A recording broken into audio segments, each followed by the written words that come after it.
On May 9, 2026, young innovators from across the Tri-Cities gathered at the Douglas College campus for the annual Science Expo, presented in collaboration with the Coquitlam Public Library and School District 43. Originally launched in 2016, the Science Expo has grown into one of the region's most exciting student science events, giving students from elementary through senior secondary levels the opportunity to showcase their experiments, discoveries, and creative ideas. Because of the tremendous growth of the event, we unfortunately could not cover all of the fantastic exhibits and presentations on display. Our coverage focused mainly on elementary students, part of the middle school category, and highlights from the award ceremony. This is Yuna Fahim for Tri-Cities Community TV's Local Journalism Initiative. Hello, my name is Alicia Oliver, and I am from Coast Elementary, and I'm in grade 5. So my project is ferrofluid. I chose this project because when I went to science fair, I saw the ferrofluid display, and it really amazed me. I researched about it, and I found out that the ferrofluid is actually iron particles mixed with oil in water. So you can control the iron particles using a magnet. And my whole purpose of the project was to put the materials behind me. So aluminum, metal, luni, and a plastic ruler in between the magnet and the ferrofluid. And I saw that the aluminum and the plastic ruler almost didn't react, while the metal and the luni both have nickel, so that it blocked it out a little bit. So the real-world application for ferrofluid is in medicine. They use it to target a specific part of the body to deliver medicine using a magnet. And in speakers, it used to reduce unwanted frequencies. And while overall its purpose is to help reduce resistance and friction.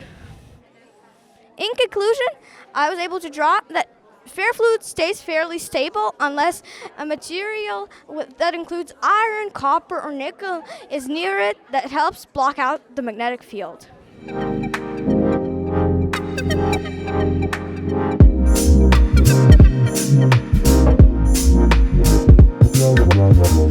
I'm Sapir, and I'm come from Eagle Mountain, and this is my project about wind tunnels. This is a cross-section of an airplane wing, and this is called an airfoil. This is how planes get up in the sky, and they fly and cruise and land. And this is a wind tunnel, basically controlled scenario for to see how much lift and drag the airfoil actually creates. If it's a very low lift, it doesn't create that much drag. If it's very high lift, it creates also very little drag. And that's this is like my modeling. I modeled this all myself, and I 3D printed it. And for here, I'm using these things called load cells. Basically, when you push on them, they generate a certain amount of like lift and drag. And when I turn the fan on using this button, the air moves here and the numbers start to change. And that's how I measure my whole project here. Yeah. And I have a water mister here to also put the mist through so I can visualize how the mist goes around the airfoil. And yeah.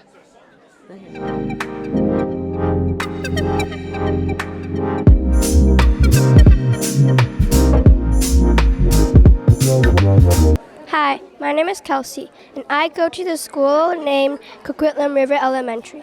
And today we will explain our project, Why Do Skaters Spin Faster When They Hold Their Arms Tightly? When a skater spins, their speed can change depending on how their body is positioned. In our project, we study how arm position and weight affect how fast a skater spins. First, I will talk about arm position. Arm position means how the skater holds their arms, such as fully open, half open, or tight. We measured how many rotations each skater could do in 5 seconds. From our results, we found that when arms are tighter, the skater spins faster. This is related to a science idea called angular momentum. When a skater pulls their arms in, their body becomes smaller, so they spin faster. Now Lynn will explain the weight. My name is Lynn. I go to the school Watton Elementary. For our experiment, we tried spinning with different weights. We tested out 3 different weights while spinning: no weight, 2.2 pounds, and 6-pound weights. From our result, we found out skaters spin slower when more weights are added. because the weights are heavier and harder to move. This is also related to angular momentum. When more weights are added, it's harder to spin, so the speed becomes slower. In conclusion, what we found out from 2 experiments, different arm positions and weights, when arms are pulled in, the body becomes smaller, so the skater spins faster. When more weight is added, the skater spins slower. Thank you for listening, and I hope you enjoyed this station.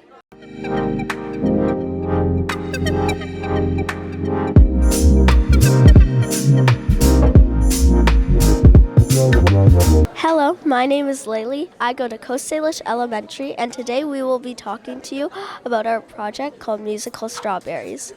Our project is about how music can affect the growth of plants in general, and how it could innovate strawberry farms and stuff like that. One of the most important things is that we played the music to the strawberries for 5 minutes each, and they didn't get any longer, any shorter time with the music.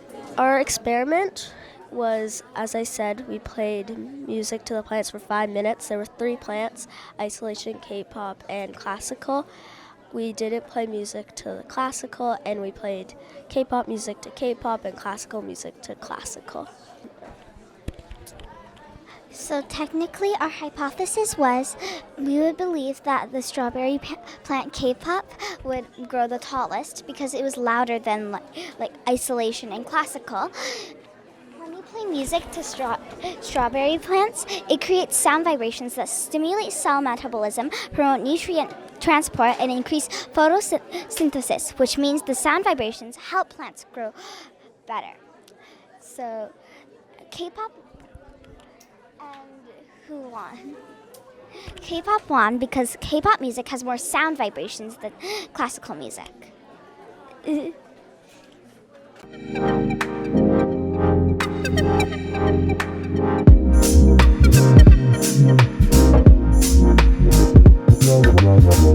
Hello, my name is Rion, and I go to Central Elementary School in Port Coquitlam, and my project is about pneumono-ultramicroscopic silicovolcanoconiosis.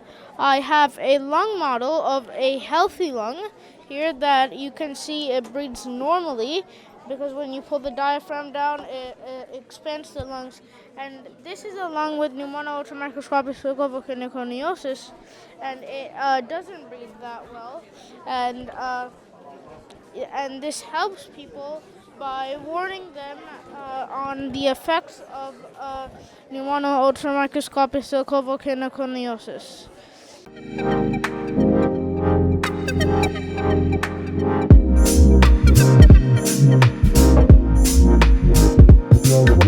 Hi, my name is Viola, and I'm a grade 4 at Riverview Park Elementary School.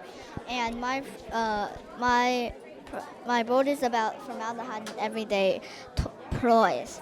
And how the test works is there's a test box, and then you would put the product inside of it in the plastic bag, and then you would wait an hour or more.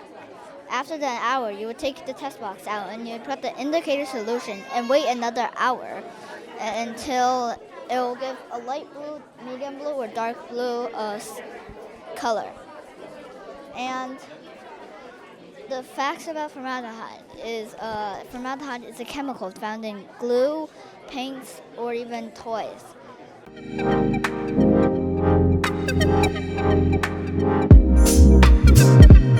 Hi, my name is Madeline. I go to Coquitlam Elementary. This is our lamp circuit. We used a 9-volt battery because our circuit needs more voltage, and we used copper tape because it has a thin layer of conductive metal. Hi, my name is Sophie, and I also go to Glen Elementary.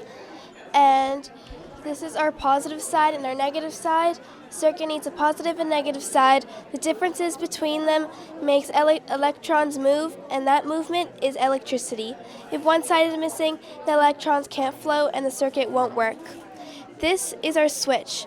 A switch turns the circuit on or off. When the switch is open, electricity can't flow, and when it's closed, electricity can move through the circuit. This is our LED lights. LED stands for light emitting diode. An LED uses electricity to make light. LEDs do not get very hot, so they use energy more efficiently than regular light bulbs.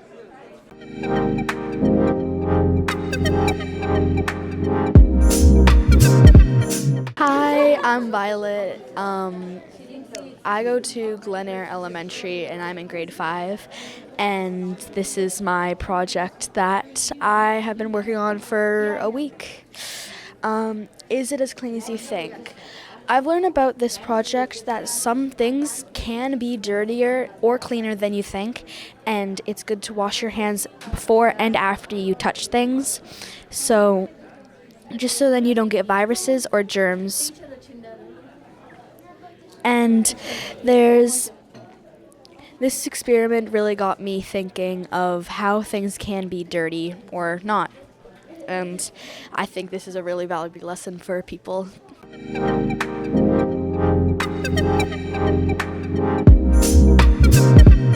Hi, my name is Misa, and I go to Baker Drive Elementary School. Our experiment is called Growing to the Beat, and our question was, we wondered if plants would grow the same, better with music, because we know humans like music as well, so we wondered if plants would grow better with them. Our hypothesis was that they would grow better and healthier and faster, and materials we used were the seeds, nasturtiums, which are these ones, beans, which are these ones, and sunflowers, which are these ones. We used a speaker, identical pots, water, and soil, and sunlight, a ruler for measuring, and a notebook for recording things. My name is Arabelle, and I go to Baker Drive Elementary. Our procedure was first we planted the seeds in identical pots and soil, and we put both groups of plants in the same location, the same amount of sunlight and the same temperature. And we played music for one group of plants for around 8 hours. And then we watered them the same amount every 2 days, and we collected data every 2 days. And our conclusion was that our hypothesis was mostly correct because so most of the plants grew better with music, but for some reason the sunflowers, the ones without music grew better, so maybe the sunflowers just don't like the vibrations as much.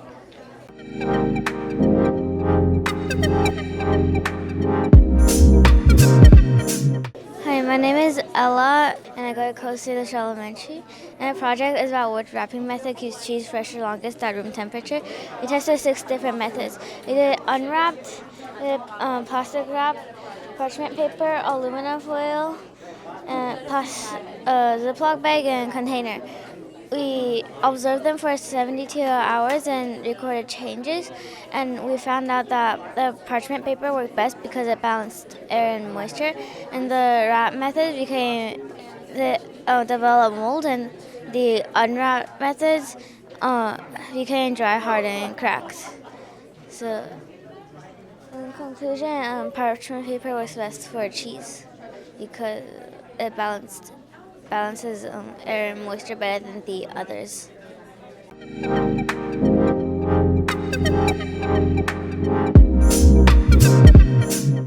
Hi, my name is Hannah.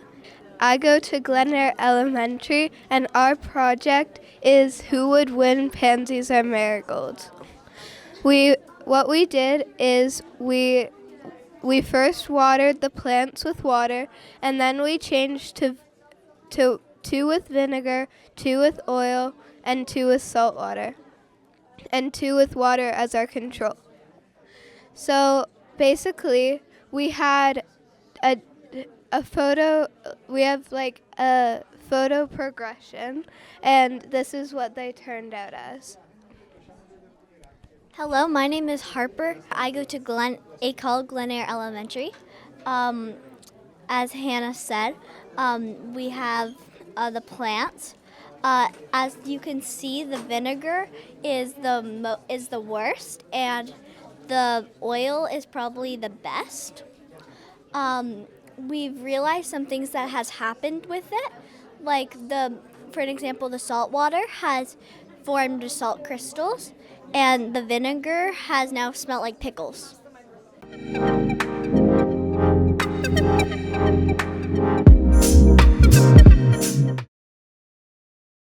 Hello, my name is Navia, and I'm in grade 4, and I go to a Hope Lutheran Christian School, elementary. So I'm going to teach you are skincare products really skin friendly? Will become a pH study. So my conclusion was that this experiment shows that not many skincare products fall within the range of 4.5 to 5.5. 4.5 to 5.5 is our skin pH range. Anything in it is really healthy for our skin. Something like 6, 7 is okay for our skin, but better than some 9s and 10s. So when I tested it, what I observed that toner is good for our skin. Body wash shows consistency pH 6 across all brands. Face wash product B shows a high pH of 9. Bar soap shows a high pH up to 9, which may disturb our skin. Moisturizer shows consistency of 6 and 7, which is good for our skin. So you can see the data graph. So for product A, we got toner 6, body wash 6, face wash 7, bar soap 9, and moisturizer 7. For product B, 6, 9, 6, 7. Product C, we got 7, 6, 6, 9, 6. So that was the pH levels we got. So if you're wondering how we do the process is here. How to test pH. Take a little bit of product, something like this. So take a little bit of product, take a pH indicator, dip it into the middle, until the middle. Then place it on something that does not observe so that it won't change its dignity. And then you can see the pH strips will have a scale, and you can compare with the scale. You can see. So yeah, the highest one is my grandparents' soap. So I can show you what I got for it.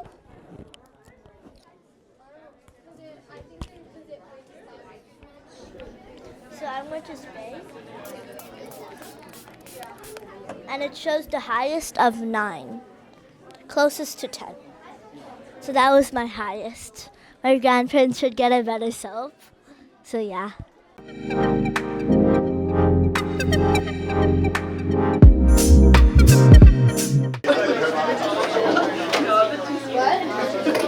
I think I did. Yeah.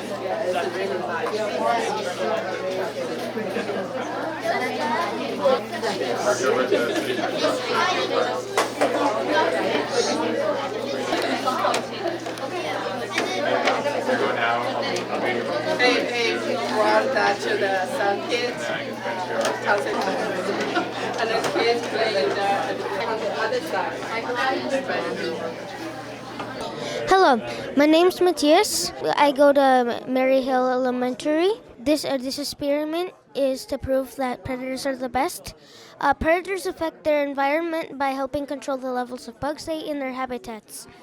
We made 3 terrariums, one only with plant life without anything, the other one with simple plant life and 3 bugs, and the third one with 3 bugs, 1 spider, and simple plant life. The first one ended up pretty green. The second one had many different other species of bugs we found, and the third one was between both of them the best one, actually, with a bunch of bugs, but it also had it also stayed pretty green. My name is Jack, and I go to Mary Hill Elementary.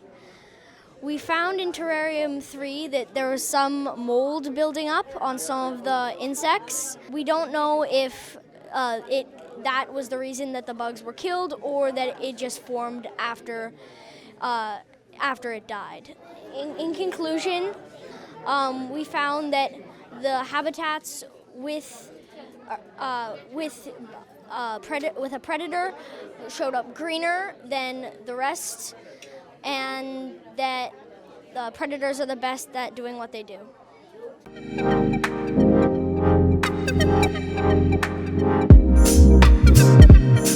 means that you guys aren't competing against each other to win a prize that's bigger than someone else's prize. Instead, we give out the same prizes to everyone. We have merchandise prizes, which we have already shared with participants, but let us know if you haven't received them. We'll make sure that you get them. Has everyone received their merchandise prize? Yeah. Perfect. And we also have gift card prizes. We're going to wait on those just a minute. Once we've made all of our announcements, all of you can come by and see the wonderful Roseanne, wherever Roseanne is at the back. And Roseanne will be handing out gift cards, so make sure that you see Roseanne before you go. We want to thank all of you guys for being part of this science event. We know that it's a long day. Did it feel a little bit long? A little bit? Did you enjoy the pizza? Yeah. Good. Was it fun being able to explain your science projects? Yeah. You guys did a fantastic job. I was circulating looking at your projects, and the quality and amount of work that you put into your projects is really quite amazing. Considering you guys are in elementary school, you're just learning how science experiments work, and you've done these amazing things already. And so we do hope that in future years, this will lead to you guys being involved maybe at our event or the Greater Vancouver Regional Science Fair, doing similar things, sharing your scientific knowledge, things that you're enthusiastic about, things that you've learned about. Even just looking at the boards around us, the display boards, you guys have put an incredible amount of work into this, communicating what you've learned and what you know. So I want you all to give yourselves a little pat on the back. Parents, you can help with a pat or a clap. Fantastic job for everyone who came. We do hope to see a bunch of you next year. Some of you might be in grade 5. Who's going to be in grade 5 next year? Anyone in grade 5? You'll be participating then again in the elementary category if you choose to come again. Anyone in grade 5 moving up into grade 6? You guys would all be eligible for our middle category, which is sort of the next space over here. And there are some there's some competitive prizes in that one, yeah. So what I want to do next, I think, is I want to introduce the other important people who are arrayed around me. We have a wonderful team of judges who are interviewing you guys, and we have the Dean of the Science and Technology faculty here at Douglas College. This is Brian Chappell, who is responsible for what I refer to as judge wrangling, figuring out who the judges are and where they go. So he made these decisions because he thought that the judges who are working with you would do a wonderful job, encouragement, providing feedback, and so on. I wanted to turn to the judges and ask whether they had any observations about what they saw today in the elementary category. So, am I using this? Does that work?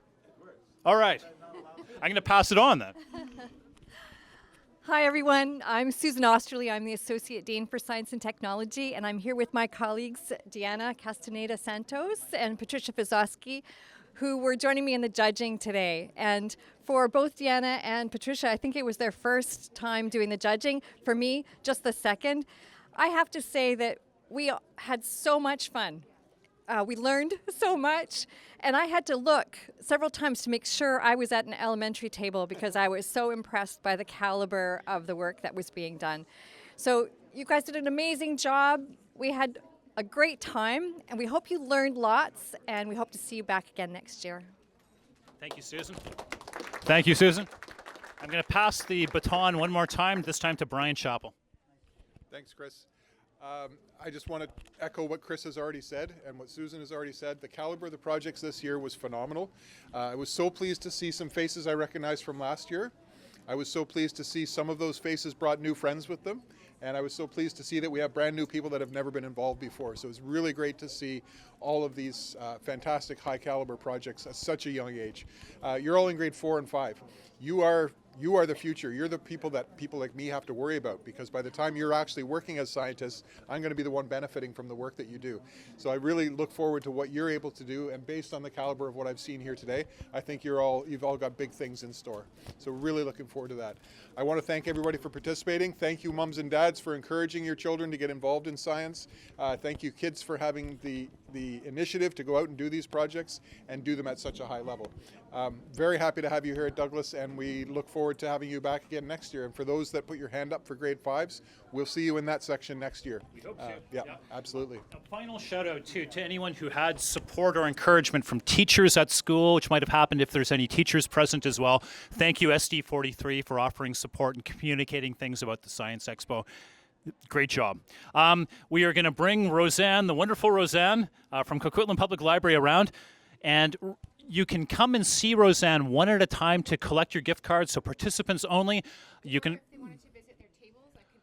go around to the tables. Yeah, is everyone comfortable returning to their tables? Perfect. Okay, so Roseanne will make the rounds and at the tables and distribute gift cards to all participants. Thank you, guys.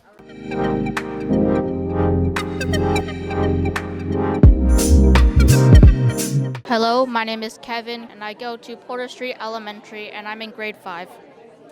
So today I built this trebuchet here, and so basically it uses weight to move this leverage arm faster because the arm here that's holding the weight is much smaller, as you can see, than this bigger one. And that helps make this move faster and in turn launch it farther. So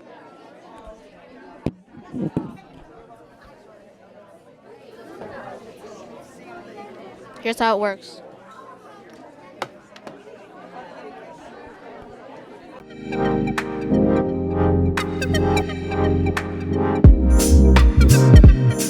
Hi, my name is Yuto. My experiment is about how do storage container affect strawberry spoilage.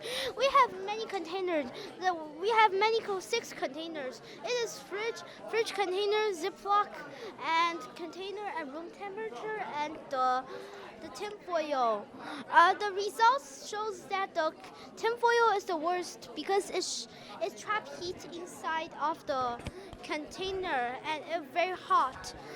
Because if you want your best results, I prefer buying some from the grocery store because there is holes inside and the top to let air in and don't trap moisture, and there's holes under to let water out.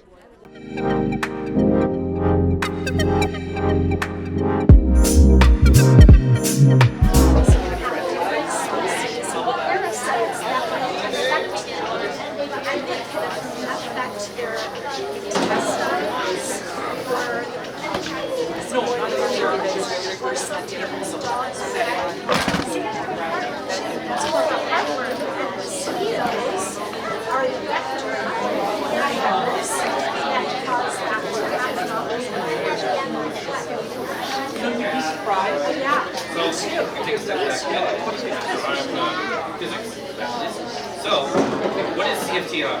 We have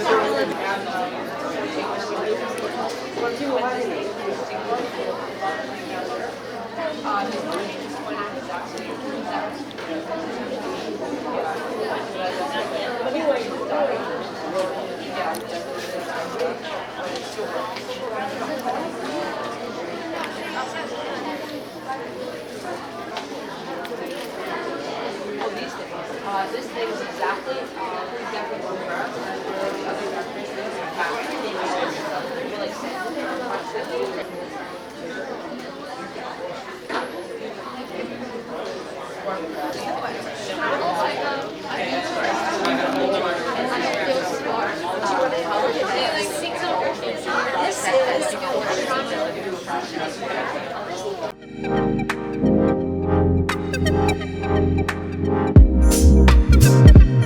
Hello, my name is Lucas.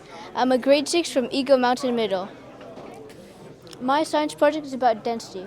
First, what is density? Density is when atoms are packed tightly together, like this. And that means the object is dense. When the atoms are loosely arranged like this, the object is less dense. What I did here is I made a density column, starting with the most dense at the bottom and ending with the least dense at the top. So, and I tested 6 different liquids: honey, corn syrup, dish soap, water, vegetable oil, and rubbing alcohol.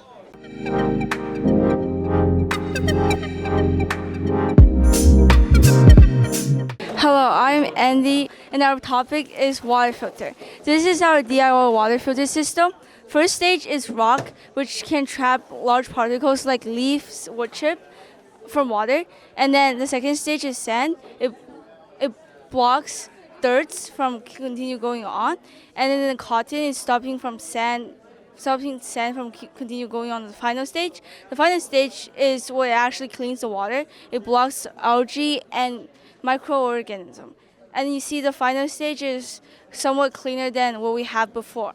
Hello, my name is Sophia. I'm from Benty Middle School, and I'm going to talk about what are the risks of drinking dirty water. Drinking dirty or contaminated water poses severe health risks ranging from immediate abdominal pain, diarrhea, constipation, nausea, and vomiting to long-lasting health disease like cancer. Globally, unsafe water is estimated to cause over 1 million deaths annually.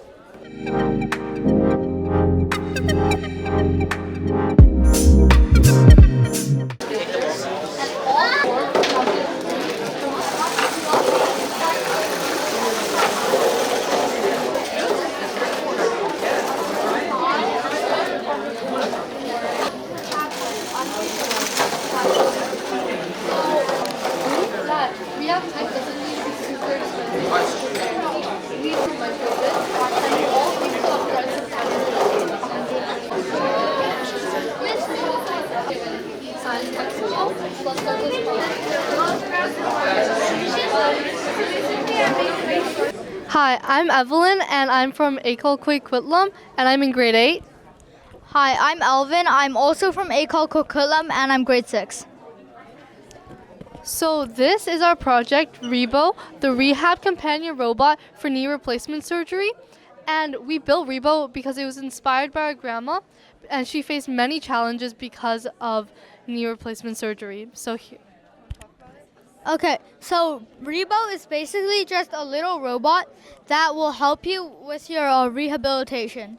It has these two sensors that you strap on your shin and your thigh to sense the bend. And then the main robot has many components like the LCD screen that displays the angle, and then the main robot. There are also these two visual aids that help you see what's happening. So we conducted many tests with Rebo to make sure it was accurate and precise. And as you can see, all the scales show that Rebo is very accurate and precise and is really good for rehabilitation. So we can show you a demonstration right now. First, you would first have to turn it on the monitors, and then you strap them to your shin or thigh.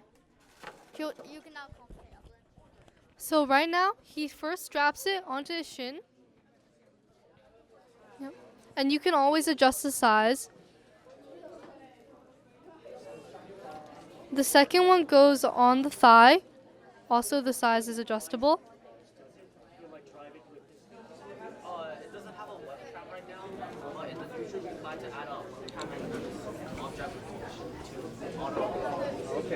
So we programmed 2 different exercises into Rebo right now. So the first one we will demonstrate is called the knee bend. So the goal is to bend your knee to 90 degrees. And once we do that, the robot will let out a cheer and start dancing.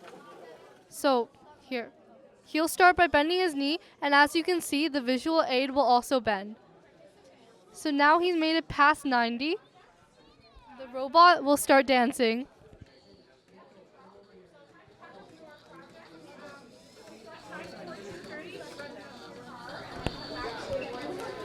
We can also demonstrate the second exercise, which is a little bit different, and it's called the knee straighten. So our goal for this exercise is to straighten your knee and hold it for 5 seconds. So here we go. Oh, as you can see, the visual aid is also moving, and there's a countdown happening on the tiny monitor. And once you made it, the robot will also start dancing. So we hope that this project motivates people to do the rehabilitation so they can have proper recovery and for it to be easy and effective to see.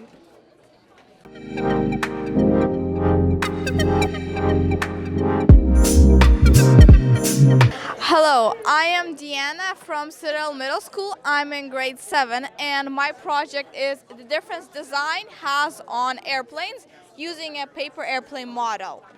My hypothesis was that this airplane, number 3, would fly the farthest because of its shape, pointy nose, and gliders.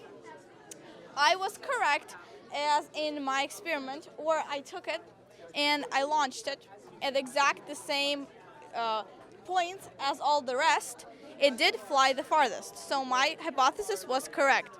I found each a representation of an airplane, and the second one would be the best for, like this one, for transporting goods and things instead of people. Number 3, the one that won, would be the best using as over here, and this as a fighter jet because it has 2 parts, one for cabin people, the other one is for helping glide and other things. Number 4 was also used as a Concorde airplane, which was before used for travel, and it could get from France all the way to North America in 3.5 hours. Because of economic costs and rising fuel prices, it could not go on any further, and after a tragic crash, they decided to not use it anymore and completely not use it for anything. I only used my threefold board and research and these 4 paper airplanes to make this whole project. And I am really glad I came up with it, as this is mine. Thank you, everyone. Again, my name is Deanna, and I'm from Citadel Middle School.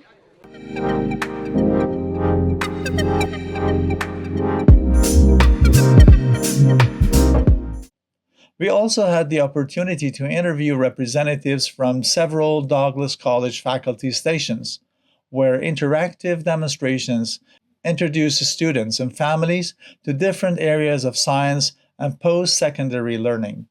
I'm Michael with the Hearing Aid Sciences program at Douglas College. Today we've had all of our science and technology programs showcasing some of the things that our students learn when they come to Douglas College.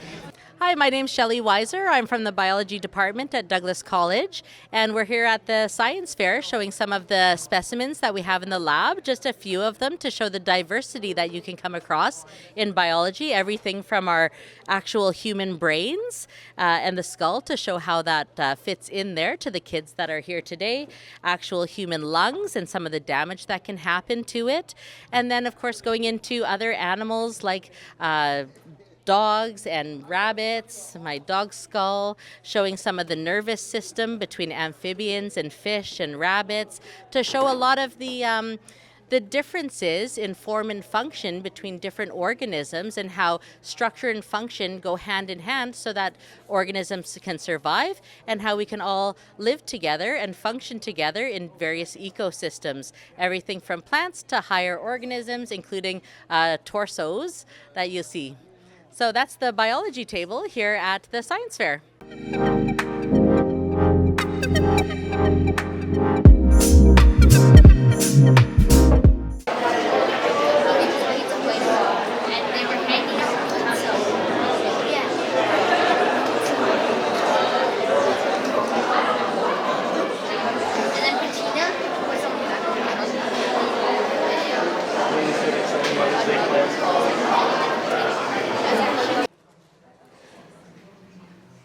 We are here in 2026 celebrating science for the 9th time as part of the Science Expo. The Science Expo started in 2016 at the library, Coquitlam Public Library, just down the way on Pine Tree Way. And we ran it there for several years with our partners, School District 43 and Douglas College. And we eventually outgrew it. So we had a couple of dead years during COVID, and we had a couple of years where it grew to a point where we thought we wouldn't be able to grow it much further. And our partners at Douglas had the idea of transferring the event to this location, onto the Coquitlam campus, and using this building, the AB building. And we did that for the first time last year. It's worked wonderfully, and I think once again, Douglas has done an incredible job hosting this event in their space. So I wonder if we could just get a quick bit of opening thank you for that.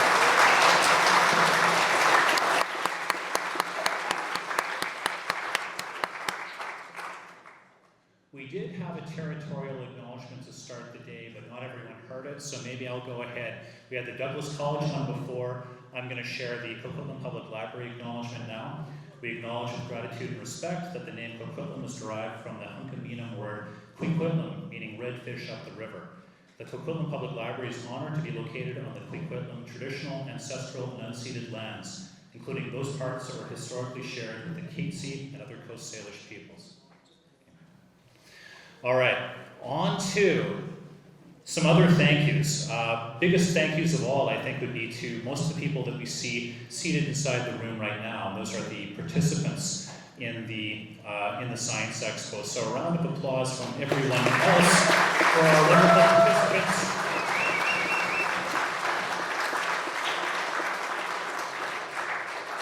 A big thank you to those participants we can't see, which includes some of the members of our elementary category. Some of those kids have already gone home. They finished up a little bit earlier.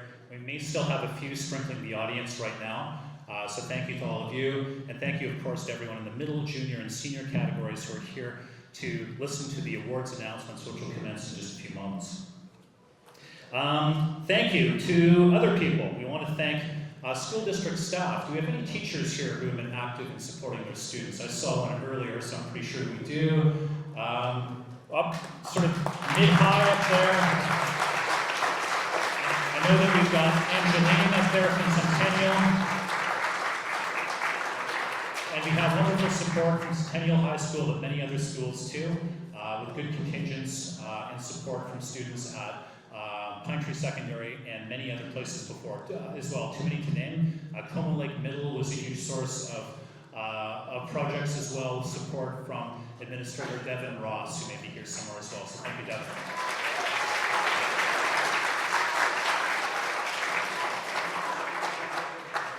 All right, we're going to give a thank you now to the sponsors, who are the people who made or allowed this event to happen, or allowed some of the prizes to happen. First up, we're going to mention Trans Mountain, which has been a major sponsor for this event over the past 3, 4, this is our 4th maybe, something like that. They provide a lot of money through a grant which allows us to offer large scholarship prizes and to offset some of our expenses. So a big thank you to Trans Mountain for your ongoing support.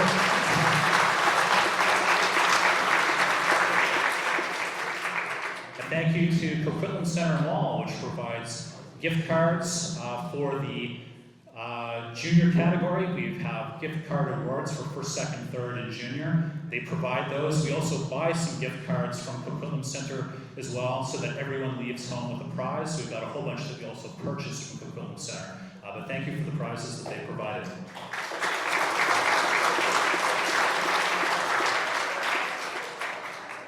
A thank you to Domino's for, they didn't provide all the pizza, but they did provide probably most of it for free, and then we bought some as well to supplement to make sure that none of the participants went home hungry.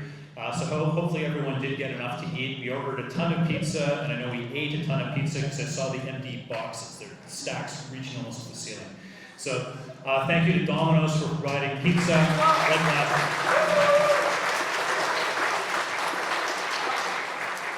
A thank you to the H.R. McMillan Space Center for providing passes for one of our middle category prizes.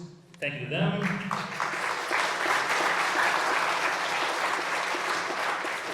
Big thank you to the Coquitlam Foundation. In our senior category, we offer scholarship prizes. So we have funds that we are able to provide, but we have no expertise in administering scholarships, and the Coquitlam Foundation does. And so we thank them for their partnership work in arranging for those scholarships to be properly awarded when it's time for those students to claim them for post-secondary. So thank you to the Foundation.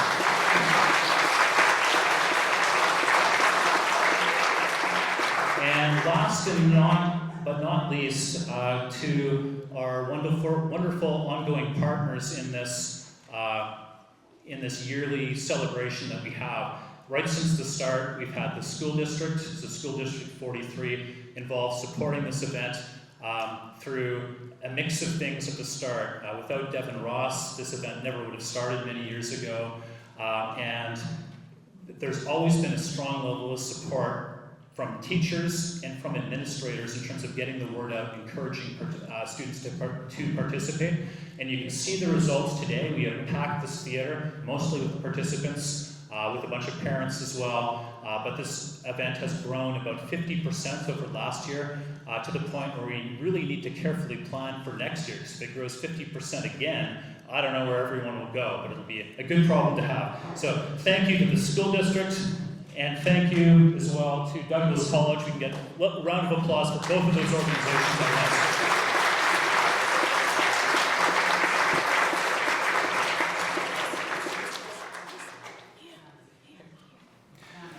In terms of Douglas, they've been a wonderful partner. They started out by arranging the judging for the events right from the very beginning.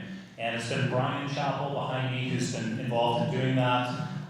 And the opportunity came to switch the environment for this event, and they leaped into the opportunity. Both feet in. They provide wonderful staff support. They have way more resources than we do to run an event of this size on their campus, but they put in a ton of work into making this happen. Douglas, we've already provided a round of applause for them, but just to give you a sense of what they've done to make this event happen. All right, so my next step is to go through, and I'm going to be reading a bunch of names. And as I read names, people can raise their hands, but we're not going to get them to speak quite yet. We're going to acknowledge everyone first. We have some dignitaries up front. We're going to call up just a few to say a few words after I've introduced everyone, okay? So, we will begin with members of Coquitlam City Council. And I see two seated over there. We see, third, we've got Robert Mazzarola right over here. Sorry, Robert, we missed you a second ago. We have Councillor Terry Towner over there. We have Councillor Matt Johnlick over there. So for Coquitlam City Council, thank you for your support. Round of applause.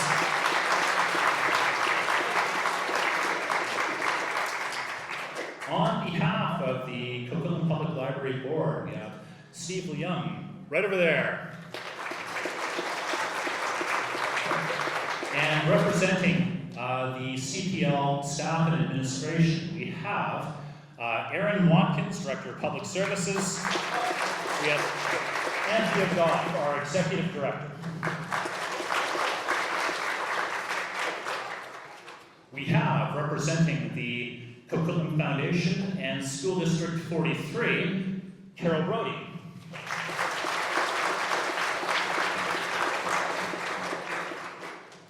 We have, representing, let's see here, School District 43, we have Vice Chair of the Board, Rosie Mahas. Another representative of the Coquitlam Foundation, Matthew Sebastiani.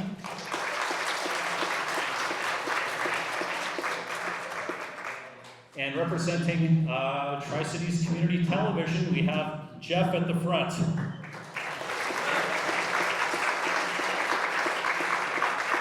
I don't know if I've missed anyone. I hope not. Someone give me a quick panic signal if I have. I think I'm doing okay. All right, we are ready now to move on to a few short spoken messages. And we are going to begin those with Councillor Matt Johnlick.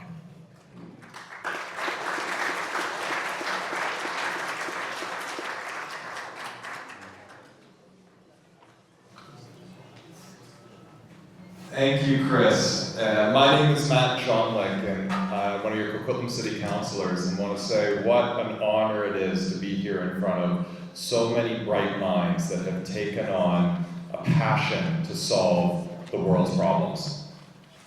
We are in the midst of so many future mechanical engineers, chemists, environmental scientists, and young minds that are going to make breakthroughs in healthcare. So I want to thank all of you that have come out today, and I want to give a special thank you as well to the parents that have fostered a love in their children for science. Science solves so much of not just the world's problems, but much of what we do in the city of Coquitlam. It's what makes our pipes work, it's what makes our water flow, it's what makes us address our flooding issues. Science matters to having a healthy and functioning society. So on behalf of my colleagues that are here as well, Terry Towner, Robert Mazzarolo, and all of City Council, I want to say congratulations to the many bright minds that are here with their projects, the parents, and to also give a special thank you to all of the library staff that have put on now 9 of these science expos here in Coquitlam. So once again, thank you, and good luck to everyone competing here today.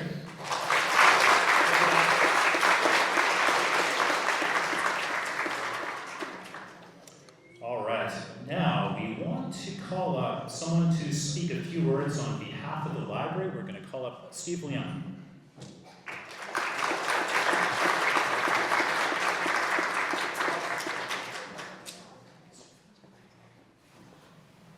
Hi, good afternoon. My name is Steve Liang, and I'm one of the trustees at the Coquitlam Library. Congratulations to all students participating in this year's Science Expos 2026. Your creativities, curiosity, and hard work really reflect one of the core values of the Coquitlam Library, which is the love of learning. At the library, we try to facilitate programs that are able to create excitement for discovery, and the Science Expo is one of them. Thank you for all the wonderful library staff who put this event together, and also our partners, school districts, Douglas College. We also want to thank the City Councils and the city staff for supporting the library all these years. And to all the students here today, while there are awards, and certainly we want to celebrate those achievements, but the real prize is really the learning process itself. Learning is a process, it's about asking questions, experimentations. So what you have built today, the confidence and skills through participating in this event, can really set you up for success for the years to come and the many years of an academic career ahead of you. So keep learning. Thank you.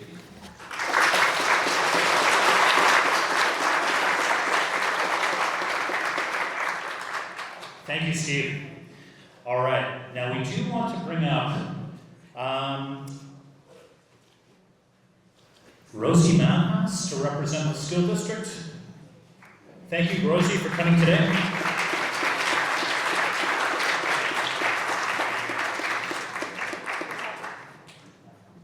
Hey everyone. On behalf of ST43, I just want to say that we're super excited to be partnered with Douglas College and the Coquitlam Public Library.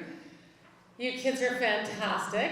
It takes a lot of time, energy, and most importantly, patience to get a science experiment right. I remember those days. And for ST43, you've already heard her name before, but a big shout out to Devin Ross.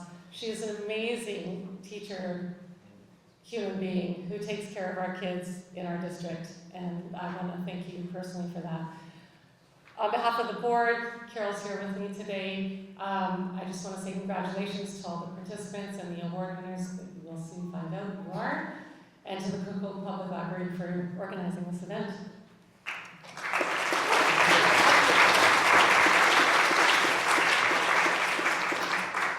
And representing the Coquitlam Foundation, Matthew Sebastiani.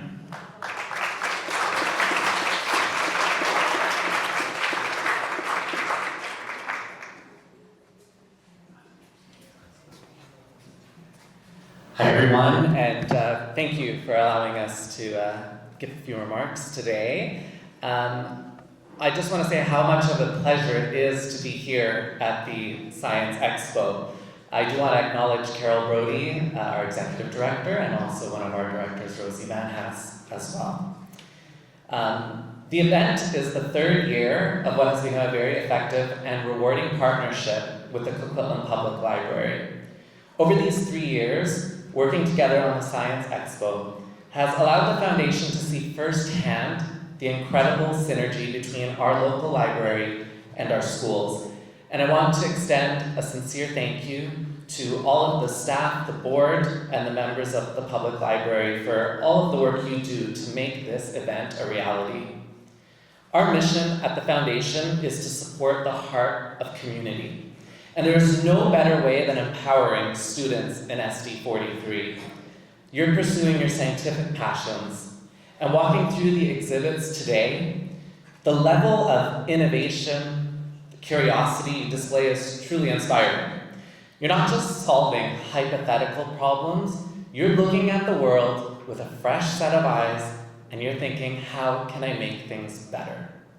So to all the students, congratulations on your success. Whether you take home a prize or not, the work you do is a massive achievement. And on behalf of the Coquitlam Foundation, we wish you continued success as you move forward in your educational pursuits, because we can't wait to see what you discover next. Thank you.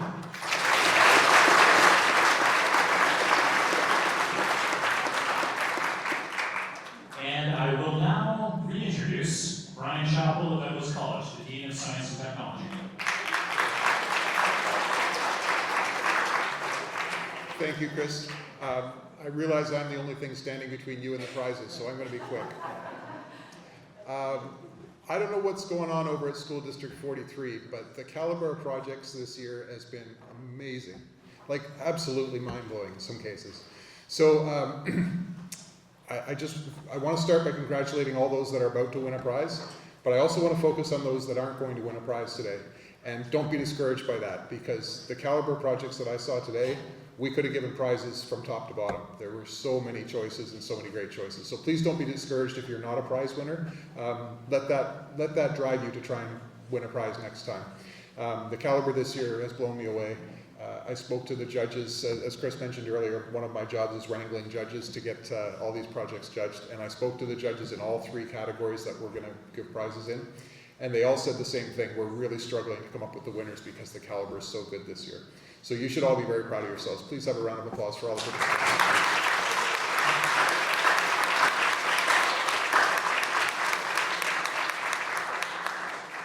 Last thing I'm going to say is the Coquitlam Public Library, Chris in particular, and Shirley, we've worked with them now for many years. They've been fantastic partners for us.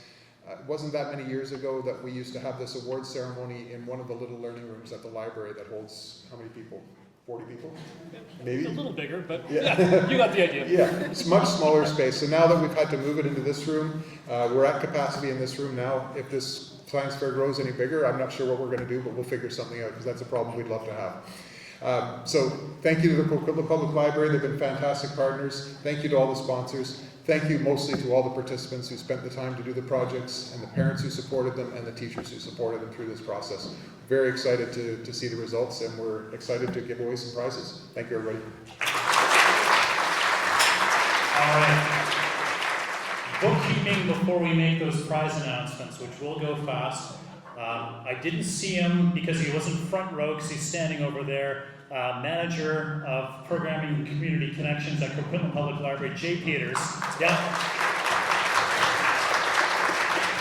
I mentioned to one of our sponsors that I didn't mention before, Canon has been a wonderful sponsor today. They are out in the atrium taking photos and Insta-printing them for people wearing their science uniforms and so on.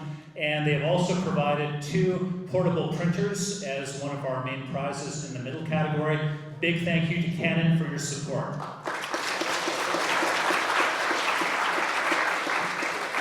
If there are members of our Teen Advisory Council from the library who are still inside the theater, raise your hands. All right, we do have a few. TAC members were kind of running around doing tasks, meeting up with participants today, helping out at registration desk, running people to their tables, and seeing us when there was a problem that they weren't sure how the person could fix it, so being kind of go-betweens. and they did a great job. A big thank you to members of the library's Teen Advisory Council for being here in support. Library staff, come on out. I mentioned as a co-coordinator of the Science Expo, Shirley had her name mentioned. Come on out, Shirley. Shirley Chan. Yep, Roseanne Hoekstra. My colleague, Donna Clark McMurchie is somewhere, way up at the door. Luz Franco Lopez is somewhere up here, up by the door. So thank you to the other library staff who have made this all possible for your hard work and support for this event. All right, I think we're ready to start announcing prizes. So, we're starting with the middle category. This is for grades 6, 7, and 8. For the middle category, what we have always done is we have announced winners. Other categories we do reverse order, 3rd, 2nd, 1st, to build the suspense. But for middle, we tend to go 1st, 2nd, 3rd, and give people their choice of prizes. So what we'll do is I think we're going to bring out the prizes that we have for the middle category so that everyone has an idea of what they're getting. What we have for our 3 prizes are the Canon portable printers. So these are Selfie CP1500s. They have a MSRP of about $200 each. I hear it's probably our biggest prize by value that we have in the expo. But we do have other things that members might be interested in, and the value is pretty good for those too. We've got 4 passes to Science World, so people who like to go to science venues. Science World is a great one. And 4 passes for the H.R. McMillan Space Center as well. And so we're going to announce our first place prize first, so that they get first choice of the prizes that you see out there on the table. So, some sort of round of something. Tapping, clapping. In first place for their project, Rebo, the Rehab and Companion Robot, we have Elvin and Evelyn Zhang. Are you here?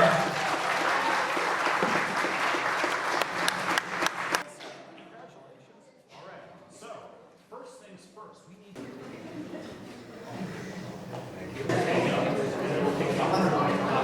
All right, congratulations, Evelyn and Elvin. In second place, for the project,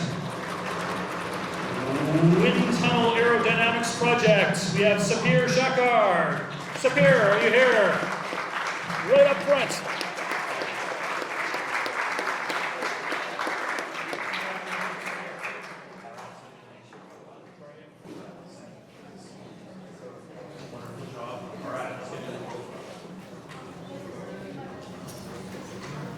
All right, congratulations, Sapir.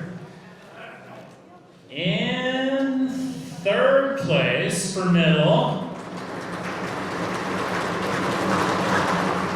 for their project, the best jammer swim pants length for a male in a swim race, we have Ethan Choi and Brendan Zhang. Are you here?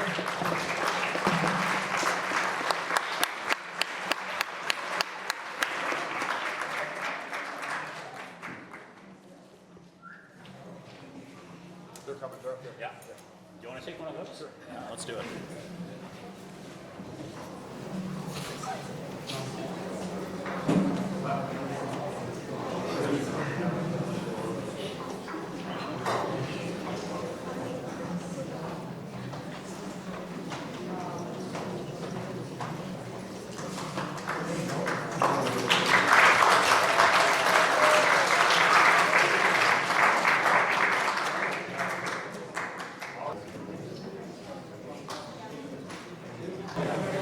A reminder to everyone else in the middle category.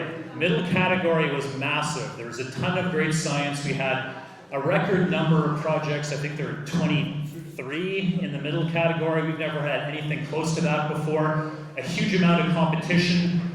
Congratulations to all the other participants in middle. A reminder that we will have prizes. We're going to have a smaller gift card prizes for all the other participants in middle. So we're going to make sure you guys hang on to the end of the ceremony. You'll be able to collect those prizes on the way out of the lecture hall. The next category is junior, for grades 9 and 10, so high school students. And we're going to go in reverse this time. So we're going to go back and we're going to announce the third place winners first. Okay? So in the third place, we have, let's get that clapping thing going again.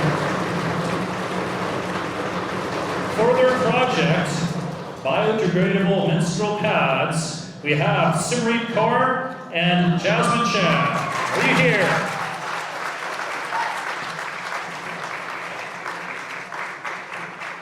Third place junior, right? Yes, that's right.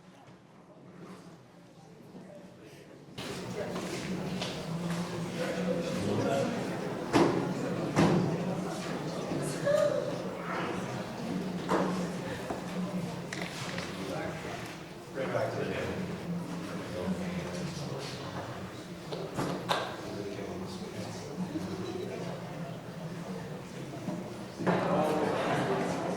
So congratulations again to Simrit and to Jasmine. Their prize was $100 in gift cards for Coquitlam Center Mall. And we will move up to second place in the junior category, for which the prize is $150 in gift cards, also from Coquitlam Center. So in second place, for the project, Phil Cycle, the return of the plastic recycler, Dylan Monroe.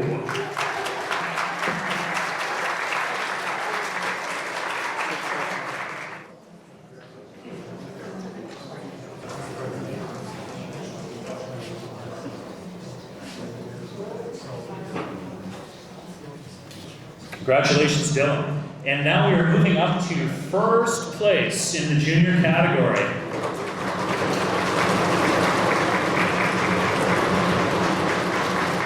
For the project, Exploring Instrument Strings, Kevin Wu and Dylan Lim.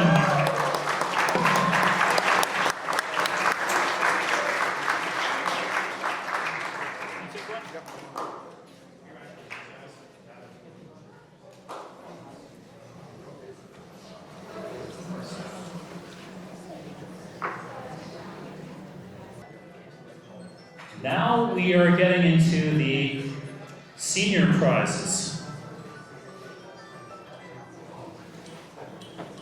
We are actually going to begin with something we don't always do, but the quality of senior projects is so high. If anyone went past them, you'll have an idea of the level of science that is being conducted by the students in grade 11 and 12 for the projects that they're submitting and presenting here at the Expo. It was pretty incredible stuff. Very competitive category. So the judges decided that honorable mention would be appropriate. And so we're going to offer that. And there's a lot of words here that I don't think I can properly pronounce because they're very scientific. But I'm going to shorten it up a little bit. It's for the project Fungal Biodegradation of PLA, PP, and PET plastics. We've got Tiffany Lin as honorable mention. Tiffany? Are you there? Yeah. Do you want to come down?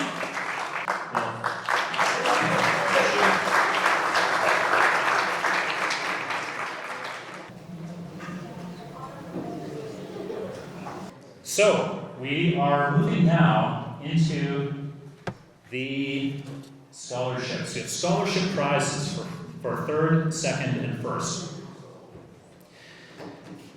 In third place, and earning a $1,000 scholarship, which will be, should I turn it over to you or just mention it?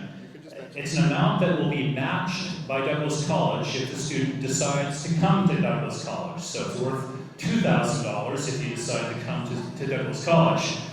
In third place, for their project,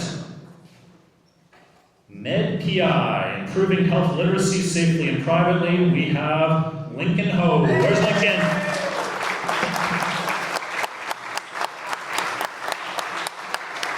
Oh, you first, Brian.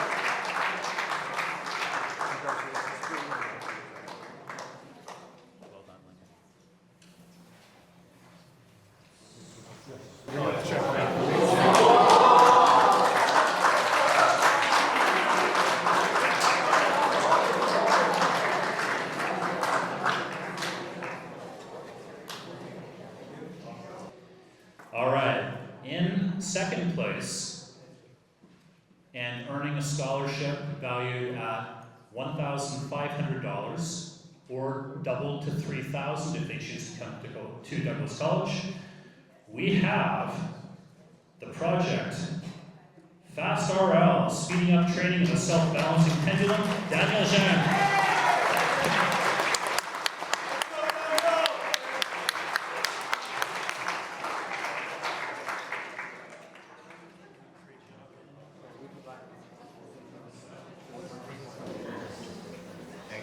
All right, let's get this.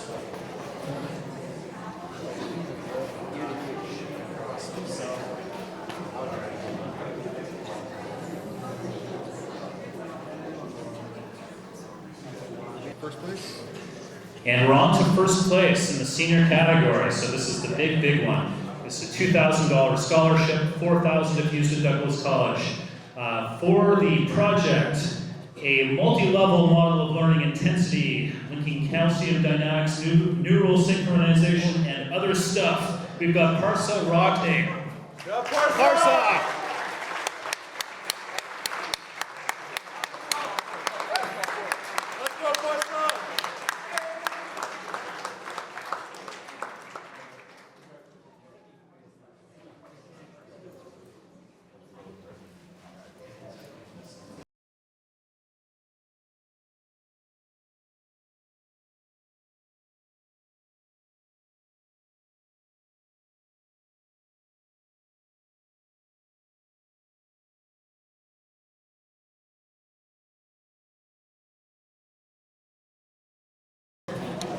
All right. We are almost at the end, but the one thing that we do want to do, we've got a huge array of prize winners, and we're going to bring all those folks together for a picture in front of the tables. From creative engineering projects to experiments exploring the world around us, the Science Expo once again highlighted the talent, imagination, and scientific spirit of young minds throughout the Tri-Cities community. This is Yuna Fahim for Tri-Cities Community TV's local journalism initiative.